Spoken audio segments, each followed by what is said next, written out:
तो हाँ जी, देखो जी, आपका नाम है दमयंती और आपकी कुंडली बनी है वृश्चिक लग्न की। राशि आपकी है मीन। तो आपकी अगर मैं कुंडली की बात करूं, कुंडली कैसी है, तो ग्रह आपके देखो जी अच्छे भी हैं और कुछ ग्रह आपके खराब भी हैं, जो कि मैं पूरा आपको विस्तार से समझाऊंगा। और आपके जो सवाल है, आपने मुझे जो सवाल बोले हैं, एक तो आपने बोला है कि आपको हेल्थ को लेकर दिक्कतें आ रही हैं पिछले कुछ समय से, इसका क्या कारण है। दूसरा सवाल आपके बोला है कि सरकारी नौकरी के योग है या नहीं। और तीसरा सवाल आपने बोला है कि पुत्र का योग है या नहीं। तो ये तीन आपके मेन सवाल हैं। तो ये सब कुछ आपको मैं बताऊंगा। तो ये देखो जी, बताने से पहले आपको मैं पहले थोड़ी सी बेसिक जानकारी कुछ समझा देता हूँ। तो बेसिक जानकारी ये है कि जो कुंडली होती है इसमें टोटल 12 ग्रह होते हैं। और 12 ग्रह पहले आप समझ लो, वो लिख देता हूँ मैं। ये है आपका पहला ग्रह, ये है दूसरा ग्रह, तीसरा ग्रह, ये चौथा ग्रह, पांचवा, छठा, सातवां ग्रह, आठवां, नौवां, 10वां, 11वां और ये 12वां घर। अब ये जो 12 घर हैं, इन घरों से आपके जीवन के बारे में कुछ ना कुछ पता किया जाएगा। जैसे कि पहले घर से देखा जाएगा कि आपका शरीर कैसा होगा, आपकी हेल्थ कैसी होगी, आपका स्वभाव कैसा होगा, आपका रंग रूप, आपकी पर्सनैलिटी, सर मस्तक, हम पहले घर से देखेंगे। यानी कि मेन आपका पहला घर शरीर है, मतलब आपका शरीर, हेल्थ कैसी, शरीर कैसा होगा। दूसरा अगर आपके धन जोड़ने का है, तीसरा अगर छोटे भाई बहनों का, चौथा अगर माता, मकान, वाहन का, ये पांचवा अगर आपके बच्चों का है, छठा अगर शत्रु रोग कर्जे का, सातवां अगर आपकी है आपके पति का, आठवें घर से आपकी उम्र देखेंगे, नौवें घर से आपका भाग्य देखेंगे, 10वां अगर आपके है काम काज का, 11वां अगर लाभ और 12वें घर से खर्चे देखेंगे। तो आपने देखो जी, मेरी दो बातें नोट कर लेनी है। पहली बात तो जो मैंने 12 ग्रह बोले हैं वो याद कर लो। और दूसरी बात, इन 12 ग्रहों से क्या कुछ देखा जाएगा वो याद कर लो। और अब आप ये देखो कि आपने देखना क्या है, आपका सवाल क्या है, वो घर देखो। जैसे कि मान लो आपने अपने पति के बारे में जानना है। तो 12 घरों में जो पति का घर है वो है ये सातवां घर। तो सातवें घर से देखा जाएगा आपके पति का सुख। और सातवें घर में एक नंबर लिखा है जो कि है 2 नंबर। 2 है वृष राशि, मालक बना शुक्र। तो आपके पति के लिए हमें शुक्र को देखना पड़ेगा। ऐसे ही मान लो आपका सवाल है आपके भाग्य को लेके कि आपका भाग्य कैसा होगा। तो भाग्य के लिए 9वां घर देखेंगे। और 9वें घर में नंबर है 4, जो कि है कर्क राशि, मालक बना ये चंद्रमा। तो आपका भाग्य हम चंद्रमा से देखेंगे। तो मेरा कहने का मतलब ये है कि जो कुछ आपने देखना है, कुंडली का वो घर देखना है। और घर का जो मालक बना है वो मालक हमने देखना है कि घर का मालक बना कौन है। तो अब आपको मोटा मोटा सा बेसिक जानकारी समझ आ चुकी है। अब बात करते हैं भविष्यवाणी की। तो ये जो देखो जी, आपकी जो पूरी कुंडली है, इसमें आपका मुझे पूरा सबसे बड़े लेवल पे जो ग्रह खराब लगा है वो ये राहु लगा है। मतलब पूरी कुंडली में सबसे ज्यादा ग्रह खराब आपका राहु है। तो आपको अभी मैं पूरा विस्तार से समझाऊंगा खराब क्यों है, क्या खराब फल देगा। लेकिन उससे पहले एक बात समझो, ये जो 9 ग्रह होते हैं, गौर से समझो मेरी बात। सभी 9 ग्रहों का जो असर है आपके जीवन के ऊपर आज भी पड़ रहा है, हमेशा रहेगा। कुछ ग्रह आपके हैं बहुत अच्छे, जैसे आपका गुरु अच्छा है, चंद्रमा अच्छा है, सूर्य अच्छा है, बुध अच्छा है, शुक्र अच्छा है। जो ग्रह आपके अच्छे हैं वो आपको हमेशा अच्छे फल देंगे, आज भी अच्छे फल दे रहे हैं। और जो ग्रह आपके खराब है वो आपको आज भी खराब फल दे रहे हैं, आगे भी खराब फल देंगे। लेकिन इन ग्रहों का जो असर है वो कई गुना बढ़ जाता है इनकी दशा आने पर। मैंने क्या बोला, असर हमेशा रहता है, लेकिन इनका असर समझो इतना, वो जो इतना है वो कई हजार गुना बढ़ जाएगा इनकी दशा आने पर। जैसे मैंने आपको बोला राहु आपका खराब है, तो राहु देखो जी आपको हमेशा खराब फल देगा, लेकिन इसका जो बुरा फल है वो कई गुना बढ़ेगा इसकी दशा आने पर। और दशा जो होती है वो होती है दो प्रकार की। एक होती है महादशा, एक अंतरदशा। जो महादशा होती है बड़ी होती है, जो कि आपके ऊपर चली हुई है सूर्य ग्रह की। ये 9वां महीना 22 से चली हुई है और 9वां महीना 28 में खत्म होगी। इसका मतलब ये है कि आपके जीवन के ऊपर सबसे बड़ा असर है सूर्य ग्रह का। कितना असर है, 80%। और बाकी बचा 20% आपके ऊपर असर है राहु ग्रह का, जिसकी चली हुई है अंतरदशा। ये 11वां महीना 23 से चली हुई है और 10वां महीना 24 में खत्म होगी। मैंने भी आपको क्या बोला कि इन ग्रहों का असर कई गुना बढ़ जाता है दशा आने पर। तो दशा आपके ऊपर सबसे बड़ी है इस सूर्य ग्रह की, मतलब आपकी लाइफ में जो भी चीजें हो रही हैं कहीं ना कहीं कारण है वो सूर्य है। और दूसरा कारण है आपके ऊपर राहु की अभी दशा चली हुई है। तो राहु भी आपका एक कारण है, आपकी लाइफ में जो भी चीजें हो रही हैं तो वो दूसरा कारण है राहु। और ये राहु की दशा पिछले देखो जी 4 महीने हुए हैं चली हुई है। और तीसरा भी एक आपके ऊपर असर है, वो है शनि की साढ़े सती का, जो कि पिछले 1 साल से आपके ऊपर चली हुई है। तो मैं एक बार फिर रिपीट करूंगा, मैंने क्या बोला कि आपके जीवन में जो कुछ हो रहा है उसका कारण आज के समय में बड़ा कारण एक तो है सूर्य की दशा, दूसरा कारण राहु की दशा है, और तीसरा कारण है शनि की साढ़े साती। इनकी वजह से आपकी लाइफ में जो भी चीजें हो रही हैं इनकी वजह से हो रही हैं। सबसे पहले देखो जी, मैंने अभी आपको क्या बोला था कि आपका जो ग्रह खराब है वो है राहु। हमेशा खराब फल देगा, लेकिन दशा में इसके बुरे फल कई गुना बढ़ जाएंगे। यानी कि ये जो राहु की आपकी दशा चली हुई है, ये आपका समझ लो बुरा समय शुरू हो चुका है। ये आपका बुरा समय चल रहा है पिछले 4 महीने से। और आप चाहे नोट कर भी लेना कि जब से राहु की दशा चली होगी आपकी लाइफ में कितनी दिक्कतें आ रही होंगी, कितनी परेशानियां आ रही होंगी, कितनी रुकावटें आ रही होंगी, चाहे नोट कर लो आप कि जब से दशा चली है कोई ना कोई दिक्कतें आ रही हैं। अब सवाल है कि राहु क्यों खराब है और क्या खराब फल देगा। तो ये आपको मैं विस्तार से समझाता हूँ। तो राहु आपका कहाँ बैठा है, कुंडली के 5वें घर में। ये जो 5वां घर है, मैंने अभी आपको क्या बोला था कि घरों से कुछ ना कुछ देखा जाता है। ये जो 5वां घर है, इस घर से देखा जाएगा आपके बच्चों के बारे में, बच्चे आपके कितने होंगे, कैसे होंगे। 5वां घर आपकी पढ़ाई का भी, आप कितनी पढ़ी लिखी होंगी, और 5वां घर आपकी बुद्धि का भी है। तो तीन चीजें 5वें घर से देखेंगे। और आपको मैंने एक फार्मूला समझाया था कि घर का मालिक देखना है। तो ऐसी 5वें घर की चीजें देखने के लिए 5वें घर में क्या नंबर लिखा है, 12। 12 है मीन राशि, मालिक बना गुरु। तो हमें 5वें घर के मालिक गुरु को देखना पड़ेगा, और गुरु कहाँ बैठा है, इसी घर में बैठा है। मतलब 5वें घर की चीजें देखने के लिए 5वें घर के मालिक गुरु को भी देखना पड़ेगा। और इसी 5वें घर में देखो जी राहु भी बैठा है, राहु को भी देखना पड़ेगा। और इसी घर में चंद्रमा भी बैठा है, इसको भी देखना पड़ेगा।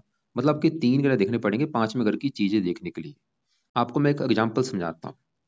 एग्जाम्पल ये है कि मान लो आपका घर है, मैं आपकी बात कर रहा हूँ कि आपका जो घर है, आप अपने घर में खुद बैठी हैं, क्या होगा, आप अपने घर का अच्छा करेंगी, घर की सफाई रखेंगी, घर की देखभाल करेंगी, क्योंकि आपका घर है। सिंपल सी बात है, आप अपने घर का अच्छा करेंगी क्योंकि वो आपका घर है। अब मान लो आपके घर में आप ही के साथ एक आपका फ्रेंड, कोई आपको कोई दोस्त है, वो भी आपके घर में आ चुका है। अब देखो जी, जो आपका फ्रेंड होगा वो भी घर में मेहमान बन के आया होगा, वो भी घर का अच्छा ही करेगा। सिंपल सी बात है, दोस्त आपका है तो घर का कोई नुकसान नहीं करेगा। लेकिन अब मान लो आप और आपके दोस्त के साथ तीसरा कोई आपका दुश्मन वो आपके घर में आ चुका है। अब देखो जी, जो दुश्मन है उसका क्या भरोसा, वो घर में हो सकता है चोरी कर ले, टीवी तोड़ दे, फ्रिज तोड़ दे। दुश्मन है, घर का नुकसान करेगा, और आपके साथ भी लड़ाई झगड़े करेगा, और आपके दोस्त के साथ भी लड़ाई झगड़े करेगा। वो काम यहाँ पे होगा इस 5वें घर में। ये जो 5वां घर है, इस घर में क्या लिखा है, 12। 12 है मीन राशि, मालिक कौन बना, गुरु। और गुरु आपका इसी घर में बैठा है। मतलब आपका जो गुरु है वो है बहुत ही बड़े लेवल पे अच्छा। क्यों अच्छा है, क्योंकि गुरु इस घर में अपने ही घर में बैठा है। तो गुरु ये दिखा रहा है कि आपको संतान का सुख मिलेगा बहुत ही अच्छा। ये जो 9 ग्रह होते हैं देखो जी, ये कुछ लेड्स ग्रह भी होते हैं, मतलब इनका एक होता है लिंग होता है, ये लेड्स है या पुरुष है। जो गुरु है ये पुरुष ग्रह होता है, चंद्रमा है लेड्स ग्रह, शुक्र लेड्स ग्रह, ऐसे मतलब जो गुरु है ये 5वां घर संतान का है, संतान कर बैठा है। गुरु ये दिखा रहा है कि आपको संतान का सुख मिलेगा अच्छा। और गुरु पुरुष होने की वजह से गुरु ये दिखा रहा है कि आपके लड़के ज्यादा होंगे, और आपकी जो संतान होगी वो बहुत ज्यादा समझदार होगी, गुणी होगी, ज्ञानी होगी, बुद्धिमान होगी। 5वां घर पढ़ाई का गुरु आपको पढ़ा लिखा बनाएगा, 5वां घर बुद्धि का गुरु आपको बुद्धिमान बनाएगा। और गुरु का एक और घर है उस कुंडली में, गुरु इस घर का मालिक है दूसरे घर का। और दूसरे घर से देखा जाता है धन जोड़ना। तो धन जोड़ना दूसरे घर से, और दूसरे घर में लिखा है 9। 9 है धनु राशि, मालिक बना गुरु। मतलब गुरु के 2 घर हैं, एक तो 5वां घर जहां वो बैठा है, और वो दूसरे घर का भी मालिक है, दूसरा घर धन जोड़ने का है। तो धन चला गया आपके संतान के घर में। गुरु ये दिखा रहे कि आपकी संतान पैदा होने के बाद भी आपकी लाइफ में धन आना शुरू हो जाएगा, खासकर पुत्र होने के बाद। और आपकी संतान भी काफी धनी होगी, वो आपको धन कमा के देगी। गुरु की 3 दृष्टियां भी हैं, 5वीं यहाँ पे बढ़ेगी 9वें घर के ऊपर। 9वें घर में उच्च राशि है, भाग्यशाली आपको बनाएगा, धार्मिक बनाएगा, परोपकारी। गुरु लगन को देख रहेगा, लगन का अच्छा कर देगा, हेल्थ अच्छी, स्वभाव अच्छा, रंग रूप अच्छा। मतलब गुरु आपका है बहुत ही अच्छा। लेकिन जो गुरु के अच्छे फल हैं उसमें थोड़ी सी कमी आ रही है इस राहु की वजह से। मतलब राहु ने क्या किया, गुरु के अच्छे फलों को कम कर दिया। अभी आपको मैं बताऊंगा। लेकिन इसी घर में पहले देखो चंद्रमा भी बैठा है। अब चंद्रमा क्या है, गुरु का मित्र है, वो भी अपने मित्र घर में है मेहमान बन के, तो चंद्रमा भी इस घर का अच्छा करेगा। और चंद्रमा का जो अपना घर है वो है ये 9वां घर। और 9वें घर से देखा जाएगा आपका भाग्य। अगर आपका भाग्य देखना है 9वें घर से, 9वें घर में 4 लिखा है जो कि कर्क राशि, मालिक बना चंद्रमा। तो भाग्य देखा जाएगा चंद्रमा से, और वो कहाँ बैठा है, 5वें घर में, संतान के घर में। मतलब भाग्य चला गया संतान के घर में। चंद्रमा ये दिखा रहा है कि आपका भाग्योदय होगा आपकी संतान पैदा होने के बाद। और आपकी संतान भाग्यशाली होगी, उसे भाग्यवंशी लाइफ में सभी सुख मिलेंगे। और चंद्रमा 5वें घर का अच्छा करेगा, संतान के लिए अच्छा है, पढ़ाई, पढ़ा लिखा, बुद्धिमान। चंद्रमा एक लेट्स ग्रह है, ये कन्या के युग लेके बैठा है कि आपकी कन्या होगी।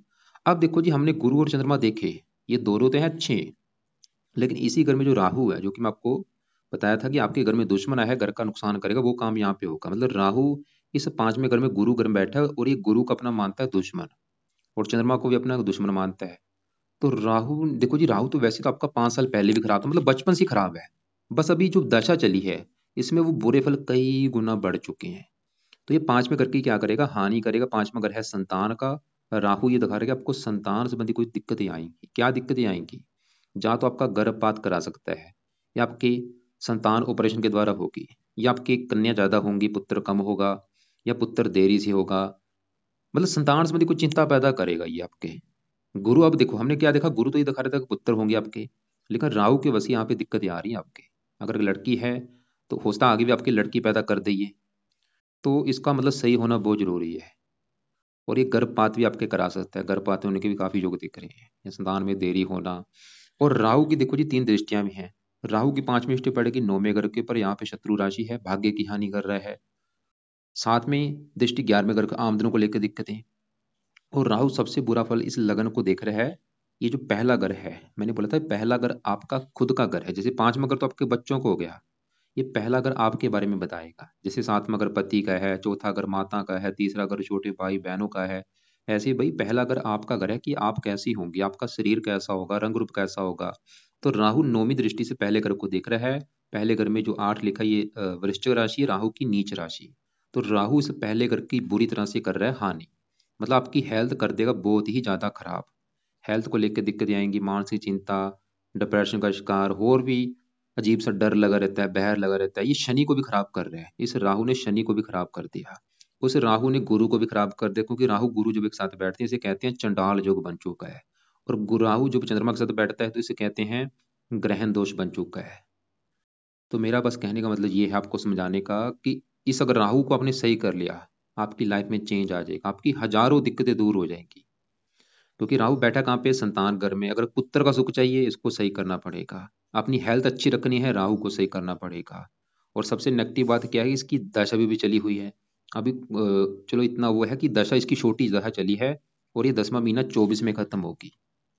कुछ महीनों की दशा खत्म हो जाएगी, लेकिन इसकी जब बड़ी दशा आपके ऊपर आएगी उस समय दिक्कतें बढ़ेंगी। इसकी दशा बड़ी कब चलेगी आपको मैं दिखा देता हूँ। तो यहाँ पे देखो, ये आपको मैं चार्ट वैसे में भेज दूंगा। तो बड़ी दशा इसकी आगे जाके आएगी 45 से लेके 63 तक। ये 18 साल की जो दशा आगे जाके आएगी, इसमें दिक्कतें कई गुना आपकी बढ़ेंगी। तो सवाल ये है कि भाई ऐसा क्या काम किया जाए ताकि ये राहु सही हो जाए। तो यहाँ पे देखो जी, राहु का जो बल है ये 19 डिग्री, की पावर हमने 0 करनी है, और गुरु की पावर को प्लस करना है, 6 डिग्री को 15 करना है, इसकी पावर को बढ़ाना है। तो राहु का वो उपाय लिखो, क्योंकि अगर आप उपाय करेंगे बिल्कुल बुरे फल नहीं देगा। तो पहला जो राहु का उपाय है, आप इसके मंत्र एक बार पूरे करो, जो कि है 18,000। चाहे 18 कर लो, चाहे 4 गुना ज्यादा 72,000 कर लो, संकल्प लेके। तो ये मंत्र आपने शुरू करने हैं शनिवार के दिन रात के समय। संकल्प कैसे लिया जाता है मैं आपको वीडियो लग से भेज दूंगा, फिर भी मैं थोड़ा सा बता देता हूँ। तो शनिवार को रात के समय आपने ये बोलना है, जहाँ पे घर में कोई पूजा स्थान वहां पे खड़े होकर बोलो कि हे राहु देवता जी, मेरा नाम दमयंती है, मेरी जात ये है, गोत ये है, आपकी मेरे पर चल रही है अंतरदशा, और आप मेरी कुंडली के 5वें घर में बैठे हैं, संतान के घर में। राहु देवता जी, मैं चाहती हूँ आपका जो भी बुरा फल है वो प्लीज मुझे ना मिले, मुझे आप अच्छे फल दो। मुझे एक पुत्र का सुख चाहिए, मुझे पुत्र का सुख भी मिले, और मेरी जो हेल्थ खराब हो रही है वो हेल्थ खराब ना हो। इसलिए राहु देवता जी, आपके जो मंत्रों की मैं संख्या है वो पूरी करने जा रही हूँ। इस प्रकार आप संकल्प लेके मंत्र 18,000 चाहे 4 गुना ज्यादा 72,000 पूरे कर लो। मैं तो बोलूंगा, बाकी आपकी मर्जी। अगर 18 आपको लगता है कि ज्यादा तो नहीं कर पाऊंगी, 18,000 ही कर पाऊंगी, तो 18,000 ही कर लो। मंत्र आपने देखो जी, आपके चाहे 11 दिन लग जाए, चाहे 21 दिन लग जाए, चाहे 40 दिन लग जाए, इन दोनों मंत्र पूरे कर लेना। आगे पीछे भी हो जाए कोई बात नहीं। तो मंत्र पूरे करने के बाद फिर आप छोड़ देना। दूसरा पाय है, मंत्र है इसका ओम राम राहवे नमः। तो दूसरा पाय जो है वो है राहु कवच का पाठ। ये पाठ है 2 मिनट का पाठ। इस पाठ को आपने पढ़ना है, या तो इसको पढ़ लिया करो या इसकी ऑडियो लगा के सुन लिया करो रात के समय। और कितने पाठ पढ़ने हैं, 1 से लेके 5 पाठ आपने पढ़ने हैं। अभी जब तक आपकी दशा है 10वां महीना 24 तक, कोशिश करो ये पाठ ज्यादा से ज्यादा पढ़ने हैं। बाद में चाहे कम पढ़ लेना, अभी जब तक दशा है पाठ ज्यादा पढ़ो, चाहे सुन लिया करो चाहे पढ़ लिया करो। तीसरा पाए, राहु स्रोत का पाठ आपने पढ़ना है या इसको भी सुनना है। अब देखो जी, मैंने जैसे सुनने के लिए बोला, ये नहीं कि आप खाना बना रही हैं वहां पे पाठ लगा लिया, वो टाइम वेस्ट मत करना। सुनना भी है, पूरी चौकड़ी मार के बैठ के भावना लेके प्रार्थना करो कि आपका पाठ राहु देवता जी मैं सुनने लगी हूँ, क्योंकि मुझे पढ़ना नहीं आता। अगर पढ़ सकती हैं अच्छी बात है। तो दो पाठ हैं, राहु कवच स्रोत, दोनों पाठ पढ़ने हैं। ये इनकी ओर लगा के आपने सुनना है ज्यादा से ज्यादा। चौथा उपाय आपने करना है राहु का दान, जो कि बहुत बेस्ट उपाय है। दान इसकी पावर जो है 19 को जीरो करेगा, इसको शांत करेगा। तो जब तक आपकी है राहु की दशा, 10वां महीना 24 तक, दान आप कोशिश करो रोजाना करने की, या हफ्ते में 4-5 दिन जरूर करो जब तक है दशा। दशा के बाद भी दान करते रहना है, बाद में चाहे दान कम कर दिया करो, लेकिन जब तक दशा है दान ज्यादा से ज्यादा करो। नीले कपड़े कम यूज किया करो, पीले कपड़े आप ज्यादा पहनो। अब देखो जी, इसके अलावा राहु की एक मैं आपको वीडियो भेजूंगा 25 पाए वाली, उसमें राहु के 25 पाए लिख रखे हैं, उस वीडियो को भी आपने देखना है। उसमें से जो आपको पाए सही लगे वो भी आपने करने हैं, क्योंकि जितने ज्यादा पाए करेंगे उतना फायदा है। राहु को शांत करने के लिए आप शिव जी की पूजा उपासना भी कर सकती हैं। शिव जी के मंदिर जाओ, शिव चालीसा पढ़ो, शिव जी की कोई ना कोई पूजा उपासना आपने करनी किसी न किसी प्रकार से। तो हमने देखो जी क्या देखा कि आपको मैंने क्या बोला था कि आपके ऊपर है सभी ग्रहों का असर, लेकिन इनका जो असर है कम ज्यादा होता रहता है दशा में, क्योंकि अभी राहु की दशा है तो राहु का असर ज्यादा है। आगे आपके ऊपर गुरु की दशा चलेगी, ये जो गुरु की छोटी दशा भी चलेगी, आपको दिखा देता हूँ। ये दशा आपकी चलेगी 10वां महीना 24 से लेके 7वां महीना 25 तक। ये जो दशा आपकी चलेगी, ये समय आपका अच्छा होगा। अगर आप चाहती हैं कि आपको पुत्र का सुख मिलना चाहिए, इसमें ट्राई आप करना, इसमें पुत्र होने के काफी योग आपके बनेंगे 10वां महीना 24 से लेके 7वां महीना 25 तक, क्योंकि गुरु इसी क्रम में बैठा है, पुत्र का सुख आपको देगा। लेकिन गुरु का आपने बल बढ़ाना है, क्योंकि 6 डिग्री है, इसका बल बढ़ेगा। राहु का यहाँ पे शांत करना है, तो गुरु का बल बढ़ाने के लिए आपको 2-3 मैं उपाय बताता हूँ। तो पहला जो गुरु का उपाय है, और ये सुबह के टाइम करना है। राहु के जो भी उपाय मैंने बोले रात के समय है, गुरु का आपने सुबह के टाइम। तो गुरु का जो पहला उपाय है, सुबह के टाइम आप गुरु का मंत्र या आप स्टार्ट कर लो। अभी गुरुवार जो आएगा, संकल्प लेके गुरु का मंत्र एक माला से लेके 5 माला आपने करना है सुबह के टाइम। ओम ब्रह्म बृहस्पति नमः, ओम ब्रह्म बृहस्पति नमः, ये मंत्र है, गुरुवार से संकल्प लेके स्टार्ट कर लेना है। और दूसरा पाए, आप इसका जो रत्न है वो धारण कर लो, पीला पुखराज रत्न। और ये रत्न देखो जी, आप लो अपने वजन के बराबर। जैसे आपका वेट है 50 किलो, तो आप 6.25 रत्ती का ले लो पुखराज। लेने के बाद उसको या तो सोने में जड़वा लेना, या फिर पित्तल में जड़वा लेना। और लेफ्ट हैंड की इस पहली उंगली में धारण करना है आपने, शुक्ल पक्ष के पहले गुरुवार को। सुबह के टाइम धारण कर लेना, सुबह 7:15 या 8:15 या 9:15 धारण करने से पहले कच्चे दूध में या गंगा जल में इस रत्न को धो लेना है, फिर इसको धारण कर लेना। और एक माला गुरु का मंत्र आप करके फिर इस रत्न को धारण आपने कर लेना है। और अगर आपका बजट नहीं है, मैं ये नहीं बोलूंगी आज ही कर लो, जब भी बजट होगा 1-2 साल में कर लेना चाहे, या जब इसकी दाह चले उस समय आप चाहे धारण कर लेना 10वां महीना 24 के बाद। और पीले कपड़े कोशिश करो ज्यादा से ज्यादा पहनने की, दिन में नहीं पहन सकती रात को पीले कपड़े रखो, उनको पहन के सोया करो। दान कभी नहीं करना पीले रंग का, बल्कि राहु का दान करो। नीले कपड़े बिल्कुल बंद कर दो पहनने, या कम यूज करो। अब इसी घर में चंद्रमा बैठा है, सवाल कि इसको कैसे सही किया जाए। तो क्योंकि उपाय ज्यादा हो जाएंगे, अभी आपको मैंने और भी उपाय बताने हैं। अब देखो जी आगे बढ़ते हैं। तो हमने क्या देखा कि आपके जीवन के ऊपर सबसे बड़ा असर है सूर्य का, भी उसकी बात करेंगे। लेकिन दूसरा असर आपके ऊपर है राहु का। और राहु आपका अच्छा नहीं है, और अच्छा ये नहीं कि थोड़ा बहुत अच्छा, बिल्कुल बुरी तरह से खराब आपका है। और अब एक आपके ऊपर चल रही है शनि की 7.5। अब इसकी बात करते हैं कि 7.5 क्या होती है। देखो जी 7.5 जो होती है, ये 7.5 साल की होती है। आपके ऊपर चली हुई है पिछले, ये 1 साल हो चुका है कि चंद्रमा आपका बैठा है मीन राशि में, शनि का गोचर अभी कुंभ राशि में। तो पिछले 1 साल से ये आपकी चली है, 17 जनवरी 23 से चली हुई है। पिछले 1 साल से आपके ऊपर चल रही है शनि की 7.5, और ये होती है 7.5 साल की, यानी कि अभी भी 6.5 साल की पड़ी है। अब साल की 7.5 होती क्या है। 7.5 देखो जी, जो 7.5 है उसका इस कुंडली से कोई लेना देना नहीं। यहाँ पे वैसे शनि बैठा वो अलग चीज है, ये शनि की प्लेसमेंट अलग होती है, 7.5 अलग होती है। वैसे दोनों शनि की है, मतलब 7.5 किसकी है, शनि की होती है। और ये जो प्लेसमेंट है अभी इसकी मैं बात करता हूँ। तो 7.5 देखो जी, मैंने क्या बोला, इस कुंडली से उसका कोई लेना देना नहीं। उसका लेना देना होता है बंदे के कर्मों से, जो बंदा कर्म करता है अच्छे बुरे कर्मों का फल मिलता है 7.5 में। अब देखो जी, कर्म चाहे इस जन्म के कर्म है, चाहे वो पिछले जन्म के कर्म है। तो कई बार क्या होता है 7.5 अच्छी जाती है, कई बार बुरी जाती है। अब अगर आपको लग रहा है कि पिछले 1 साल से आपकी लाइफ में ज्यादा ही दिक्कतें आ रही हैं, ज्यादा ही परेशानियां आ रही हैं, ज्यादा ही कामों में रुकावटें आ रही हैं, तो कारण है ये 7.5 भी।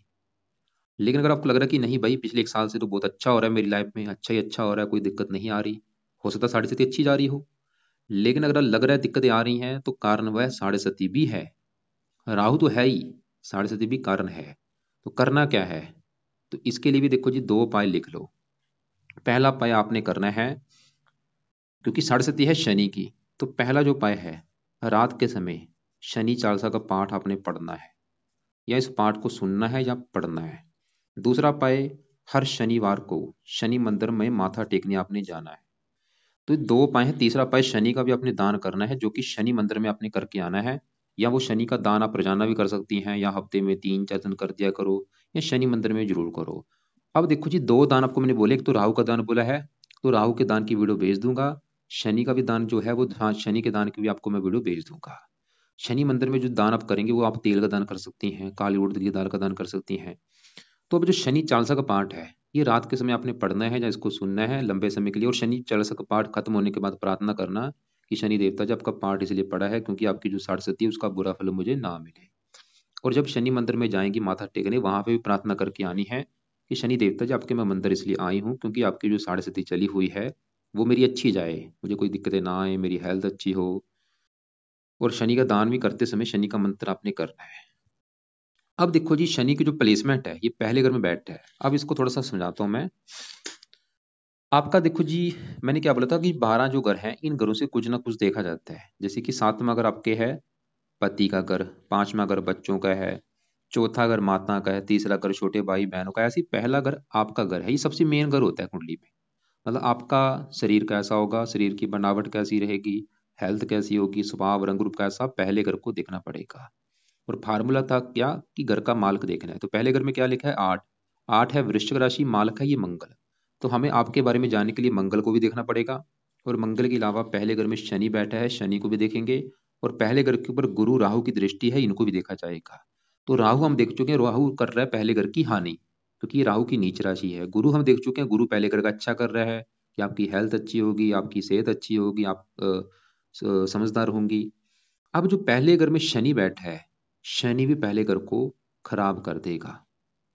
शनि भी पहले घर की हानि कर रहा है। मतलब पहला घर आपका शरीर है, शनि भी ये दिखा रहा है कि आपकी हेल्थ खराब होगी, आपको हेल्थ को लेकर दिक्कतें आएंगी, आपको मानसिक चिंता देगा, आपको मतलब, क्योंकि शनि दुख का कारक होता है, लगन सर के ऊपर बैठा है, आपको मतलब दुख देगा।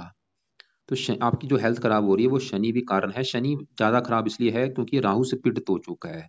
और शनि आपकी कुंडली के तीसरे घर का मालिक है, चौथे घर का। ये थोड़ी सी आपको मकान वाहन संबंधी भी दिक्कतें कोई पैदा कर सकता है। मेहनती आपको वैसे बनाएगा। विवाह के घर को देख रहा है, कई बार विवाह में देरी भी करता है, थोड़ा सा पति से भी मनमुटाव, काम काज में दिक्कतें। मतलब शनि का भी सही होना जरूरी है। आप ही देखो जी, एक पेन कापी लेके लिख लो, उसमें सच में लिख लेना। क्या लिखना? कि अगर आपने शनि को सही कर लिया जीवन में, आपको फायदे क्या होंगे। तो नीचे आंसर में लिखो, सबसे बड़ा फायदा आपको ये होगा कि शनि को सही करने से शनि की जो साढ़े चली हुई है उसका बुरा फल आपको नहीं मिलेगा। नीचे दूसरा फायदा ये होगा कि शनि आपके शरीर के ऊपर बैठा, आपकी हेल्थ खराब नहीं होगी, क्योंकि जो हेल्थ खराब हो रही है वो भी एक बड़ा कारण शनि है। शनि को सही करने से आपके काम काज में दिक्कतें नहीं आएंगी, आपके पति से मनमुटाव नहीं होगा, आपको मकान वान का सुख अच्छा मिलेगा, आपको मानसिक चिंता नहीं होगी, और भी हजारों फायदे होंगे। तो सवाल की शनि के क्या उपाय हैं, वो आपको मैंने 2-3 उपाय बता दिए हैं। वही उपाय हैं सेम। शनि चालीसा पढ़ो रात के समय, या सुन लिया करो। पूरी ईमानदारी सुनना है, ये नहीं कि पंडित ने बोल दिया कर रही हूं मैं, नहीं। आप पूरी, आपकी भावना होनी चाहिए, रिक्वेस्ट होनी चाहिए। शनि मंदिर में जाएंगे, वहां पे भी पूरी दिल से प्रार्थना करो कि अभी आप ही हैं, मुझे नहीं पता, आपके मंदिर आई हूँ, प्लीज मेरी हेल्प करो, मुझे मतलब हेल्थ मेरी अच्छी करो। अपनी जो दिक्कतें हैं वो बोलो आप जाके। और दान जब करना है वहां पे भी शनि का, आपका शनि देवता जी मैं दान कर रही हूँ, मतलब आपकी जो एक भावना डिपेंड करेगी कि आप किस ढंग से पाठ पूजा करेंगी। अब देखो जी, हेल्थ के लिए मैंने बोला 4 ग्रह देखने पड़ेंगे। हमने पहले घर में शनि को देखा, वो हेल्थ खराब कर रहा है। पहले घर के ऊपर गुरु पहले घर का अच्छा कर रहा है, राहु पहले घर की हानि कर रहा है। अब पहले घर का जो मालिक मंगल है, वो यहाँ पे बैठा है छठे घर में। मंगल के देखो जी, 2 घर हैं। एक तो मंगल जहाँ बैठा है वो पहले, मंगल जहाँ बैठा है छठे घर में, वो छठा घर भी मंगल का है, और मंगल का पहला घर भी मंगल का है। वैसे ही छठा घर एक अच्छा घर नहीं होता। छठे घर से हम देखते हैं रोग, देखते हैं कर्जा शत्रु, मतलब आपका शरीर उठ के चला गया रोग के घर में। मंगल भी थोड़ा सा ये दिखा रहा है कि रोगी बनाएगा, लेकिन मंगल का ही अपना ही घर है। मतलब बड़ा कारण वैसे नहीं है, फिर भी थोड़ा सा मंगल भी हल्की सी हेल्थ खराब होने का कारण आपका बना है। तो इसके लिए भी आपको मैं एक उपाय बताता हूँ। वह है आपको सुबह के टाइम मंगल कवच का एक पाठ कर लिया करो। यहाँ पे देखो जी, आपको अगर लाइफ में चेंज लाना है तो पाठ पूजा तो करनी पड़ेगी, क्योंकि आपको ये ना हो कि भाई इतने पाठ मैं कैसे करूँ, क्योंकि कुछ उपाय आपके सुबह के हैं, कुछ रात के समय हैं। कुछ उपाय आप रोक भी सकती हैं कि आप उसको 4 महीने के बाद भी शुरू कर सकती हैं। बाकी यहाँ पे आपके शुक्र की बात करूँ, ये सातवां घर पति का घर है। पति के लिए सातवां घर, सातवें घर में लिखा है दो, दो है वृष राशि, मार्ग शुक्र जो कि बैठा है तीसरे घर में, शनि घर में, मित्र राशि है, अपने घर से 9वें घर में। शुक्र पति के लिए वैसे अच्छा है, पति का सुख दिखा रहा है। अब देखो जी, चौथे घर में जो बुध सूर्य बैठे हैं, सबसे पहले हम सूर्य की बात करते हैं जिसकी आपकी चल रही है बड़ी दशा कि सूर्य कैसा है। ये जो 10वां घर है, ये घर है आपके काम काज का घर, नौकरी कारोबार जो करेंगे 10वें घर से। 10वें घर में लिखा है 5 जो कि सिंह राशि, मालक है सूर्य है। तो काम काज के लिए देखना पड़ेगा सूर्य को जो कि बैठा है चौथे घर में, और सूर्य 7वीं दृष्टि से 10वें घर को देख रहा है, अपने घर को। सूर्य ये दिखा रहा है कि आपको काम काज का मिलेगा सुख अच्छा। और सूर्य देखो जी, जो सरकारी नौकरी होती है वो सूर्य से देखी जाती है, और 10वां घर है सरकारी नौकरी का। जब भी सूर्य 10वें घर में बैठता है या 10वें घर को दृष्टि देता है, ऐसे बंदे सरकारी नौकरी में होते हैं। तो सूर्य तो आपके सरकारी नौकरी का योग लेके बैठा है, और अभी क्योंकि सूर्य की दशा भी है, तभी आपके मन में इच्छा हुई है सरकारी नौकरी में जाने की, इसी की वजह से, क्योंकि सूर्य 10वें घर को देख रहा है और ये आपको नौकरी दिलाएगा भी। तो लेकिन अभी जो क्या हो रखा है कि एक तो बीच में राहु की दशा है, वो आपके कामों में विघ्न डालेगा, ऊपर से 7.5 चल रही है। तो सूर्य, अगर आप चाहते हैं सरकारी नौकरी आपको जरूर लगनी चाहिए, तो सूर्य का जो पाठ है वो आप पढ़ सकते हैं, जो कि है सूर्य आदित्य हृदय स्रोत का पाठ। ये पाठ चाहे पढ़ लो सुबह के टाइम, चाहे इसको सुन लिया करो। साथ में बुध बैठा है 8वें घर का मालक, उम्र के लिए अच्छा है।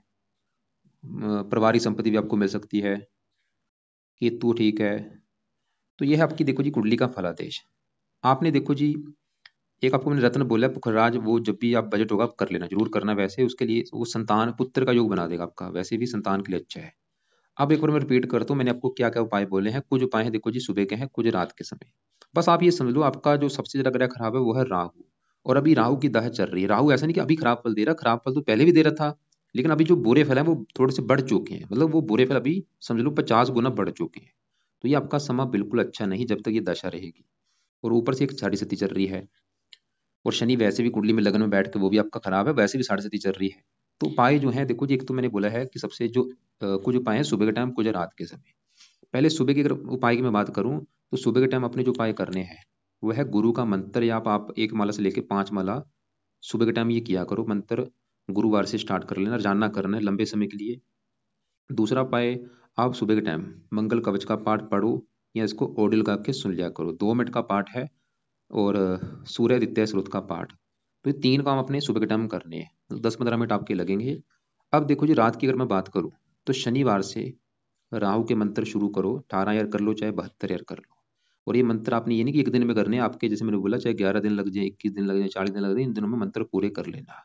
उसके बाद राहु कवच और स्रोत दोनों पाठ आपने, जब तक राहु की दशा है तब तक तो पाठ ज्यादा से ज्यादा पढ़ो या इनको सुनो। उसके बाद चाहे पाठ कम पढ़ लिया करो, लेकिन जब तक दशा है तब तक ज्यादा पढ़ो। और राहु का दान रोजाना करो, कल से शुरू कर दो दान करना। और शनि चालीसा रात को पढ़ना है या सुनना है, शनि मंदिर जाओ और वहां पे प्रार्थना करो, शनि का दान करो। तो ये चीजें देखो जी आपने फॉलो करनी है। नीले कपड़े बंद कर दो, काले कपड़े, नीले कपड़े बिल्कुल बंद कर दो। पीले कपड़े आप ज्यादा ज्यादा यूज कर सकती हैं, सफेद भी यूज कर सकती हैं, और बाकी सभी कपड़े आप पहन सकती हैं, बस पीले ज्यादा यूज करो। और इसके अलावा देखो जी, एक तो आपने जो आपका सवाल था, सवाल को क्लियर करता हूँ कि आपका सरकारी नौकरी का योग है या नहीं। बहुत बड़े लेवल पे योग हैं आपके, ट्राई करो। दूसरा, आपके पुत्र का योग है या नहीं। गुरु तो ये दिखा रहे कि आपके पुत्र ज्यादा होंगे, चंद्रमा ये दिखा रहा है कि कन्या ज्यादा होगी, लेकिन आपकी अगर लड़कियां ज्यादा होंगी, वो कारण ये राहु बना है। क्योंकि राहु जब भी 5 में अगर बैठता है, पुत्र के सुख में कमी कर देता है। पुत्र या तो होता नहीं, या देरी से होता है। लेकिन अभी राहु की दशा में ट्राई मत करना संतान के लिए, ट्राई करनी गुरु की दशा में करना, और पुत्र आपका होगा। और एक पाठ है, पुत्र अगर आपको चाहिए चाहिए तो वो पाठ आप पढ़ो, जो कि है संतान गोपाल स्रोत का पाठ। तो ये पाठ अगर आप पढ़ती हैं तो पुत्र का आपको सुख मिल जाएगा। वैसे भी गुरु की दशा में पुत्र का योग बनेगा। तो ये पाठ भी आपने सुबह पढ़ लो चाहे शाम, दोनों टाइम आप पढ़ सकते हैं। दोपहर को पढ़ लो, जब आपका टाइम लगे पढ़ लिया करो। और बाकी देखो जी, जो हेल्थ खराब हो रही है सवाल की, वो क्या कारण है हेल्थ खराब होने का। देखो जी, पहला कारण है राहु की दशा भी चल रही है, राहु भी लगन को देख रहा है। वाह, राहु सबसे बड़ा कारण आपकी हेल्थ खराब होने का राहु है। 5 में अगर बैठे, पेट पेट संबंधी भी दिक्कतें पैदा करता है। पेट का रोग जरा देता है राहु, 5 में अगर बैठ के पेट संबंधी दिक्कतें पैदा करता है, लगन को देख रहा है। और दूसरा कारण हेल्थ संबंधी दिक्कतें आने का शनि कारण है, और कुछ कारण आपका मंगल भी है। तो शनि के लिए कौवों को भी रोटी आपने डालनी, रोजाना कौवों को रोटी डालो, कुत्तों को रोटी डालो, ये चीजें फॉलो करो। बाकी फिर भी आपके अगर कोई सवाल हुए या कोई बात समझ ना लगी हो, दोपहर 1-2 के बीच में मुझे कॉल करके पूछ लेना, या शाम 6-7 के बीच में कॉल कर लेना। इसके अलावा आपको मैं अलग से 10-11 वीडियो भेजूँगा, उन सभी को आप एक बार ज़रूर देख लेना।